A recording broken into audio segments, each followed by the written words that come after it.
Hey, what's up, you guys? How's it going? So today what I want to do is I want to talk about this little free tilting EQ from Boz Digital Labs. So for those of you who are not familiar with tilt EQs, basically they are EQs that usually are anchored at specific frequencies. Some of them are anchored around like 10K, 15K on the top end, and then they go from like 500 or 800 on the bottom end. And what they do is when you turn it clockwise, what it does is it'll increase the top end while lowering the bottom end. And when you do it counterclockwise, it increases the low end and decreases the top end. But one cool thing about this EQ that I really like is this is the free Tily Wilty, and this has a frequency selection knob that goes all the way from 200 hertz to 5,000 kilohertz. As you see here on this vocal track, I actually have it at 425. Which means that both of the tilts converge at that frequency. One thing that's really cool about this little tilt EQ is because you have that, you have a lot more control, even though the design and setup for this is really simple. So what we can do here is we can just solo all of these tracks that actually have this tilt EQ engaged, and I'll show you guys how they actually sound together. Okay, cool. Now that we have all these tracks soloed that are have the tilt EQ activated in it, what we can do is we can actually bypass all the tilt EQs. And then what I'm going to do is I'm going to just play back the audio from right here. And then we're just going to listen to the vocals. And listen to the low end and see how they kind of clean up when I turn on the tilt EQ. So they're all going to be bypassed. And when you see them turn gray like that right here, they're on. When they're blue, they're bypassed. So here we go.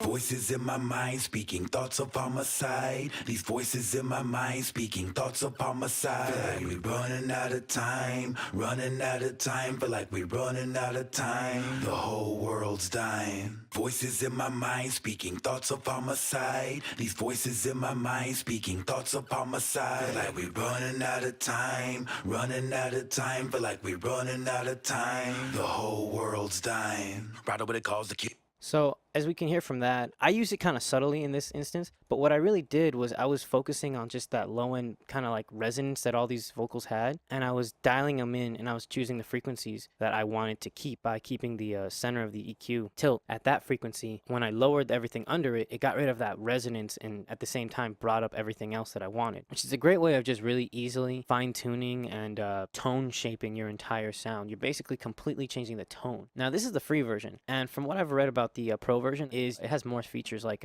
low and high pass filters, and it's supposed to have saturation and a mode where you can actually limit how much you're actually increasing something when you tilt it. So you can continue cutting the low end, but you can limit how much it'll increase the top end, which is great for something like if you don't want to get too sibilant. But this is the free version, so because of that I'm using stuff to do de-essing and stuff like that. But as you can hear from that example, it does a pretty good job. So what we're going to do is I'm going to bypass it all again real quick for you guys, and then we're going to turn it on while it's playing. So here we go. Voices in my mind speaking thoughts of homicide. These voices in my mind speaking thoughts of homicide. Feel like we're running out of time, running out of time. Feel like we're running out of time. The whole world's dying.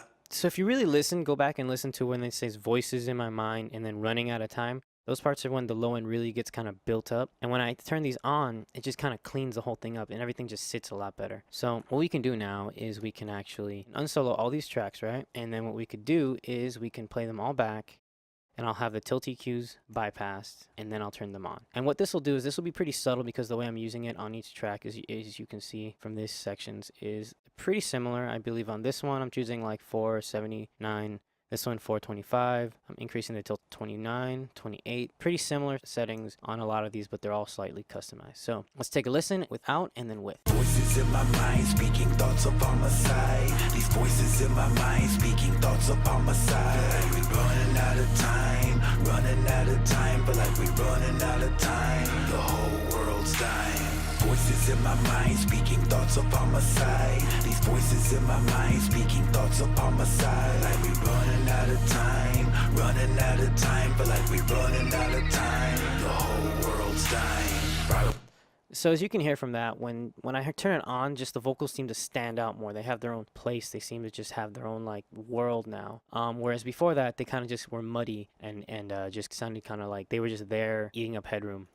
And if you see here on my vocal bus, I'm actually still doing some compression on specifically just these like muddy frequencies. And it's just right here. It's pretty sharp little curve. And then after that, I'm even rolling off a little with this other channel strip. But the most actual like effect that I'm getting out of all of these things, all these other plugins are being used very gently, is these tilt EQs. So This is just trying to show you guys how you can use something really simple and easy like a tilt EQ to do overall tone shaping. And that's kind of what I like to use tilt EQs for. I actually like tilt EQs, but I don't like how they don't have a selection of where you want to tilt it. You know, sometimes the selections they have aren't perfect. And this is what I really like about this plugin. And I really suggest you guys check it out. It's free, and I think the pro version is going to be $30. I would highly check this thing out. I'm from bosdigitallabs.com. Check it out, you guys. You can select the frequencies, and you can really just do really nice, like, overall tone shaping instead of worrying about all these EQ bands where you can just tilt the whole thing and find the frequency where it sounds the best. This way it's really quick and easy to work, and you don't have to waste a bunch of time. I'm using it more and more every day, and I'm planning on checking out the pro version, and I'll do a video on that one when I get it. So that's about it for today, you guys. See you later. Hope you like this. Hope you got something out of it. Highly recommend checking this thing out. That's about it, you guys.